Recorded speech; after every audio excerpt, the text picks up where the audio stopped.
नमस्कार दोस्तों, ताज़ा खबर लाइव में आपका स्वागत है। मैं हूं रवि यादव। आज का मुद्दा, क्यों चल रहा है जमकर तेल का खेल। जी हाँ, ना केवल किसी विशेष राज्य में बल्कि पूरे देश भर में पिछले 17 दिनों की हम बात करें तो जमकर हो रहा है तेल का खेल। और आप समझ गए होंगे मित्रों कि पिछले 17 दिनों में लगभग लगभग हम बात करें 10 से 11 रुपए का भाव जो है पेट्रोल और डीजल का, वो इजाफा हुआ है। और ये इजाफा आम आदमी की जेब पे पड़ता है। आम गृहिणी को जो है इससे दिक्कत होती है, आम व्यापारी को इससे परेशानी होती है। और जो टू व्हीलर हो, फोर व्हीलर हो, ट्रक ड्राइवर हो, ट्रांसपोर्टेशन हो, सभी पे इसका इफेक्ट पड़ता है। यानी कि तेल बढ़ना वो एक आम जन पे महंगाई की मार पड़ने जैसा होता है। तो ये इस तरह का जो प्रकरण है वो इस वक्त में क्यों, जबकि सरकार जो है आर्थिक मदद देने की बात करती है। कोरोना महामारी के नाम पे देश के प्रधानमंत्री 20 लाख करोड़ रुपए का जो पैकेज है वो अलग अलग जो है तरीकों से उद्योग में, आम जन में, मजदूर वर्ग में अलग अलग तरीकों से वितरण करके और अर्थव्यवस्था को, आम जन को, स्किल डेवलपमेंट को साथ लेके फिर से खड़ा करने की बात करते हैं। लेकिन अब विचित्र बात यह है कि जिस तरह से लगातार तेल के दाम बढ़ रहे हैं, हम बात मध्य प्रदेश की करें, यहाँ तो लगभग लगभग हम कह सकते हैं कि 87 रुपए के पार हम कह सकते हैं ये भाव है। यानी कि लगभग 90 रुपए के करीब प्रति लीटर पेट्रोल का भाव है। और यही हालात दोस्तों मुंबई में है। कई सारे देश में ऐसे राज्य हैं जहां 80 रुपए लीटर से ऊपर का भाव पेट्रोल का चल रहा है। और डीजल की बात करें तो दिल्ली में आपको बड़ा आश्चर्य होगा जानकर कि सिर्फ डीजल और पेट्रोल में जो फर्क है, डीजल 30 पैसे जो है वो पेट्रोल से सस्ता है। यानी कि आप पेट्रोल और डीजल का भाव बराबर है। कितनी गंभीर बीमारी जो है वो न केवल देश में बल्कि दुनिया में फैली हुई है और आर्थिक व्यवस्था जो है वो चरमराई हुई है। लेकिन बड़ी बात ये भी है कि क्रूड ऑयल का जो भाव है वो इंटरनेशनल मार्केट में वो गिरा हुआ है, क्योंकि ट्रांसपोर्टेशन इतना नहीं चल रहा, तेल की डिमांड इतनी नहीं है। लेकिन विश्वसनीय सूत्रों की माने तो कई सारे देशों ने अपने तेल के दाम कम किए हैं। और हिंदुस्तान की जो पेट्रोल की एजेंसियां हैं, पेट्रोलिंग कंपनियां हैं, ये अपने दाम लगातार क्यों बढ़ा रही है। तो जो एक्सपर्ट की राय जिस तरह से सामने आ रही है मित्रों, उनका यही कहना है कि सरकार ने जो है टैक्सेस कम नहीं किए हैं और तेल कंपनियां अपना मुनाफा कम करने के मूड में नहीं है। इसलिए वो लगातार अपने मुनाफे को बनाए रखने के लिए ये भाव जो है लगातार बढ़ाती जा रही है। और जब डीजल का भाव बढ़ता है मित्रों तो ट्रांसपोर्टेशन बढ़ता है, खाने पीने की चीज़ों के भाव बढ़ते हैं और उसके साथ साथ जो है माल भाड़ा तो बढ़ता ही बढ़ता है, यात्री किराया भी बढ़ता है।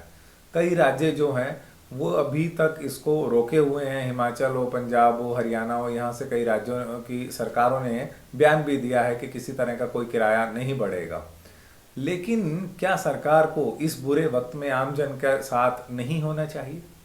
क्या टैक्सेस कम करके और जो क्रूड ऑयल सस्ता सरकार को मिल रहा है उसको सही भाव में जो जनता की जेब पर भारी ना पड़े, इस तरह का कोई रिलैक्सेशन देना चाहिए, ताकि आम जन जिनके पास बेरोजगारी हो गई है, नौकरी नहीं है, या कोई डीजल के व्हीकल से अपना कॉमर्शियल काम करने की नीयत रखता है, कुछ बेचने की नीयत रखता है, तो उसको ज़्यादा खर्चा ना पड़े। और आम जन की जो चीज़ें हैं जो भाड़ा वाहन से आती है, ट्रक से आती है, लॉरी से आती है, वो सब चीज़ें आम व्यक्तियों तक सस्ती पहुंचेगी, क्योंकि भाड़ा अगर सस्ता होगा तो मुनाफा भी व्यापारी उसी हिसाब से लेंगे। तो ये हम और आपसे कई गुना ज़्यादा जो है सरकार में बैठे वो अधिकारी, वो नेतागण काफ़ी चतुर है मित्रों। लेकिन वो क्यों नहीं सोच रहे इस बात पे, ये एक विचार करने की बात है। और तमाम सरकारें, चाहे सरकार कांग्रेस की हो, भारतीय जनता पार्टी की हो, जो व्यक्ति विशेष में विपक्ष में रहता है वो नारे लगाने में बहुत अव्वल होता है। यही सरकार जब विपक्ष में थी, भारतीय जनता पार्टी, तब आए दिन ये पेट्रोल के भाव जब बढ़ते थे कांग्रेस सरकार में, तब जो है जोर जोर से नारे लगाने में, अपनी आवाज़ बुलंद करने में खासा जोर दिखाते थे और मीडिया में अपना चेहरा भी चमकाते थे। लेकिन अब भारतीय जनता पार्टी सत्ता में है तो वही कांग्रेसी लोग वो इन सब चीज़ों की ड्यूटियां निभा रहे हैं, वो नारे लगा रहे हैं, वो सड़कों पे उतर रहे हैं, वो लोगों की सिंपैथी गेन करना चाह रहे हैं। लेकिन ये सारा खेल मित्रों वो सिर्फ राज पाने का है, जनता की समस्या दूर करने का नहीं है। और ये जनता इन मुद्दों को ना भूले, याद रखे तो बेहतर रहेगा, और समय आने पर इनका जवाब मांगे तो और भी बेहतर रहेगा।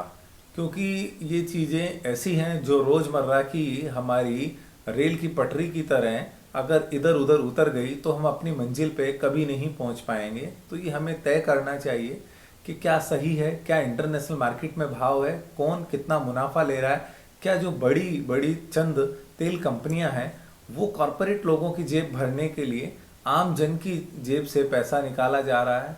तो ये एक कहावत की तरह अजीब लगता है दोस्तों कि कोई भेड़ को ये कहे कि सभी को जो है कंबल मुफ्त में मिलेगा, और तब वो सब जानवर खुश हो गए और उन्होंने पूछा कि ऊन कहाँ से आएगी, तो देने वाले का यही जवाब था कि वो भेड़ों की ऊन उतारेंगे, यानी कि खर्चा जो है वो सब जनता की जेब से आ रहा है। 20 लाख करोड़ का आपने पैकेज दे दिया, कोई चीज़ें फ्री दे दी, ये चीज़ें पेंशन फ्री दे दी, दूसरी चीज़ें फ्री। फ्री की बात खत्म करके दोस्तों जो सही पैरामीटर से उनका उपयोग किया जाए, सही जन तक, सही आम लोगों तक जो असली लाभ पात्र है उस तक लाभ पहुँचे। मुफ्त की बातें छोड़कर स्किल डेवलप हो, प्रदेश में हो, देश में हो, ताकि यहाँ के लोगों को रोजगार पैदा हो, और हम जो आजकल चाइना और भारत का तनाव पैदा हुआ है ये स्किल हम अपने यहाँ डेवलप करें, और जो चाइना से हम बहुत सारा माल अपने यहाँ निर्यात करते हैं वो उस पर रोक लगे। तो इन सब चीज़ों पे गंभीरता से बात हो, तब मुझे लगता है कि देश की अर्थव्यवस्था को कोई मजबूती मिलने का एक आकार बन पाएगा। तो अंत में दोस्तों हमारी आपसे यही अपील है कि आप अपनी राय जो है वो कमेंट्स के माध्यम से हमें देते रहिए। आप अपने सुझाव जो है वो हमारे लिए बहुत ही महत्वपूर्ण है कि किस तरह के विचार आपके हैं और किस तरह जो है प्रदेश और देश में बदलाव हम कर सकते हैं। ये मेरी आपसे हम्बल गुजारिश है।